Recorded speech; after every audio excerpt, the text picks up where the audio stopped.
Dua jet tempur Rusia cegat bomber pengiriman tank Jerman dan Amerika Serikat. Halo Sobat Taktik Militer.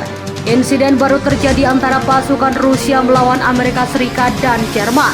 Dua pembom Rusia diidentifikasi beroperasi sedang melancarkan serangan di titik krusial saat Jerman dan Amerika Serikat sedang mengirimkan sejumlah alutsista canggih yang mematikan untuk membantu Cina melawan TNI. Hal itu terjadi di tengah ketegangan yang makin meninggi antara Indonesia versus Cina terkait serangan TNI ke Tiongkok hingga jatuhnya Hainan ke pihak TNI saat ini. Peperangan semakin memanas di Guangxi. Cina, Amerika Serikat, dan Jerman yang telah mendukung Cina dengan miliaran dolar dalam bentuk senjata dan pelatihan bagi pasukan sejak invasi berlangsung. Dan Rusia juga menuduh bahwa dalang di balik serangan kimia di Hainan adalah karena hasutan Barat terhadap Cina. Jerman dan Amerika Serikat yang tengah dikabarkan mengirim tank Leopard 2 dan tank canggih Abraham langsung dicegat oleh Rusia. Di tengah pengiriman besar tersebut, laporan diutarakan Komando Pertahanan Dirgantara Amerika Selasa waktu setempat. Namun dua jet tempur F-16 mencegat keduanya dan serangan bertubi-tubi di arah utara. Pesawat Rusia tetap berada di wilayah udara dan langsung menyerang rombongan pasukan Jerman dan Amerika Serikat di tengah perjalanan. Pasalnya Putin khawatir jika alutsista tersebut sampai di Cina, maka Indonesia tidak akan bertahan lebih lama di sana. Rusia yang sedari awal membela Indonesia secara mati-matian menjadi saudara terbaik Indonesia terbukti selalu membantu dan menjaga Indonesia dari tekanan berbahaya dari Barat dengan tulus memberikan nyawa prajurit mereka berjuang bersama di garis depan. Dikabarkan sebelumnya Turki yang mendengar hal tersebut juga tengah menyusul pasukan Rusia untuk menahan pasukan Jerman dan Amerika Serikat sampai di Cina atas perintah Jenderal Muslim. Mereka berbondong-bondong untuk rombongan tersebut hingga perang rudal dan tembakan pecah hingga membuat situasi menjadi sangat mengerikan. Dari informasi yang kami terima, ADIS adalah perimeter di mana lalu lintas udara dipantau di luar batas wilayah udara nasional. Insiden ini bukan yang pertama. Sebelumnya Nolak mengatakan pihaknya melacak dua pesawat patrol 5 di tim Rusia dan di Agustus melaporkan 3 insiden serupa. Mereka sangat marah kepada Rusia karena selalu menahan pasukan untuk membantu Cina. TNI yang masih menghujani pasukan masih Jerman di militer Cina dengan rudal setelah pemukiman. Dalam laporan terbaru, waktu setempat pasukan TNI menyasar pembangkit listrik di Guangxi dan Komando melaporkan bahwa setidaknya sepertiga pembangkit hancur. Ini menyebabkan pemadaman total dan melumpuhkan pasukan air Cina. Semakin terdesak gegara demo warganya yang semakin gila untuk menurunkan si J dari kasta kekuasaan informan.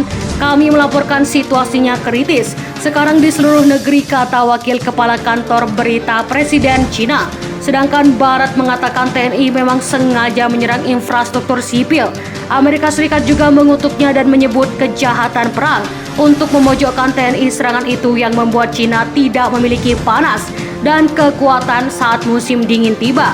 Sementara itu, laporan kehancuran Hainan juga diberitakan bagian selatan negara itu.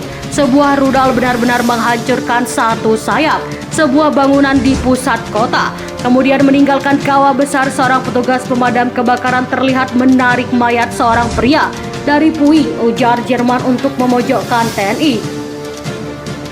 Cina terbakar tahan dan tembaki 900 pendemo. Keputusan Xi Jinping untuk memobilisasi sebagai angkatan bersenjata kemarin tidak disambut baik oleh masyarakat Tiongkok. Semenjak pengumuman itu, berbagai demonstrasi mulai bermunculan di kota-kota besar Cina, tidak terkecuali Beijing. Di ibu kota Beijing, ratusan orang turun ke jalan untuk berunjuk rasa menolak keputusan mobilisasi parsial itu. Menurut kelompok aktivis OVD Info, setidaknya ratusan orang telah ditahan oleh militer Cina karena mengikuti unjuk rasa. Otoritas Cina menjelaskan demonstrasi yang diadakan kemarin tidak memiliki izin. Polisi pun memperingatkan mereka yang ikut unjuk rasa dapat ditahan, dikenakan denda hingga kurungan penjara. Demonstran berkumpul di sana. Demonstrasi diakhiri dengan bentrokan antara polisi dan pengunjuk kerasan. Polisi pun menahan beberapa orang dalam unjuk rasa itu. Menurut kelompok aktivis OVD, info setidaknya 312 ditahan oleh polisi. Akan disiksa sampai mau mengikuti perang melawan Indonesia.